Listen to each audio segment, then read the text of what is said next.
crafty friends, it's Joy here for Crafty Meraki, and today I'm going to be sharing a fun technique using vellum and some embossing glaze. First, I'm going to start by die cutting my base pieces. I am making a slimline card, so I'm going to be using the slimline timeless frames. I'm die cutting using the largest one from some white cardstock. And then I'm going to be die cutting the second largest one from the vellum. Now when you die cut these, it die cuts the centerpiece and the scalloped edge separately. I'm going to be using the centerpiece and the scalloped edge from the large one, and then just the centerpiece from the vellum piece. So here I have just regular vellum. I'm going to trim this down so I can die cut what I need. And like I mentioned, we're going to be using some embossing glaze. Embossing glaze is beautiful because when you heat it up and it melts, it still is see-through. So adding that to the vellum, and of course that is a bit see-through, you can still see through the whole card or the whole piece that has been heat embossed with the embossing glaze. So it really is quite pretty, and it gets really, really shiny. I'm using a 3D embossing folder from my stash, and I'm taking that large centerpiece, slimline centerpiece from the background and running that through my die cut machine so we can have some embossing on there, because I'm going to leave the background white. Now I am using some clear embossing ink on that strip of vellum that we die cut from that smaller slimline piece. And then I have 3 colors of my embossing glaze.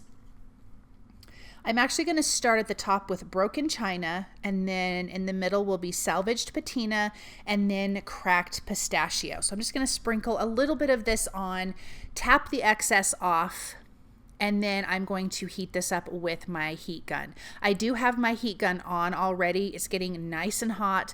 I want to do that way this can just melt quickly. Let me get my lids on here before I make a mess all over my desk.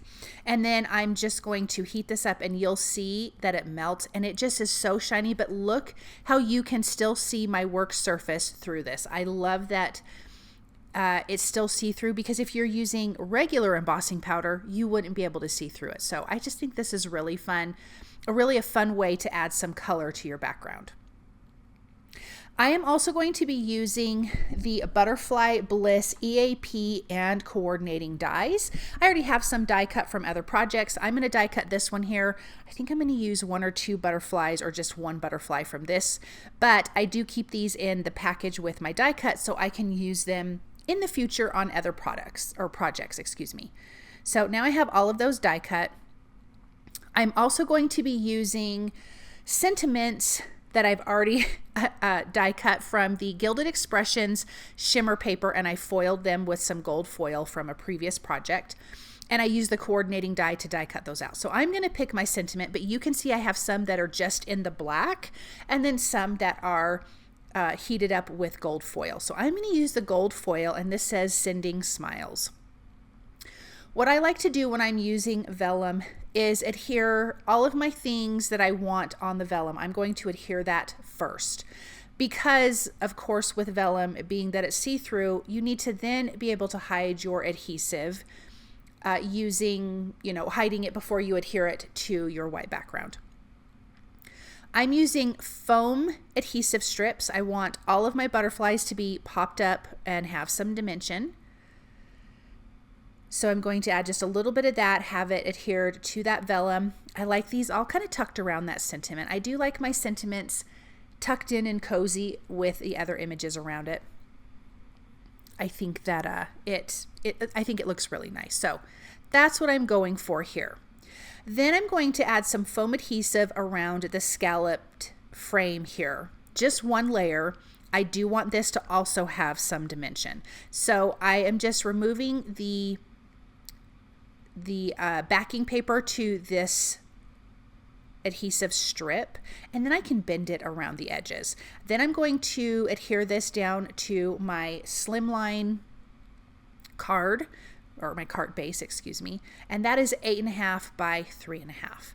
Then we have our insert piece that I'm just going to add some tape runner behind it and slide that in, and this will be pushed back, the scallop frame will be popped up. But look at that nice, fun, background from that 3D embossing folder. Now let's add the rest of our adhesive. I'm going to add adhesive just on the outer two, I'm going to add foam adhesive just on the outer two butterflies, and then tape runner behind the butterflies that are on top of the vellum, and then I can adhere this down. So the butterflies have dimension, the outer scalloped edge have dimension, but that inside piece does not.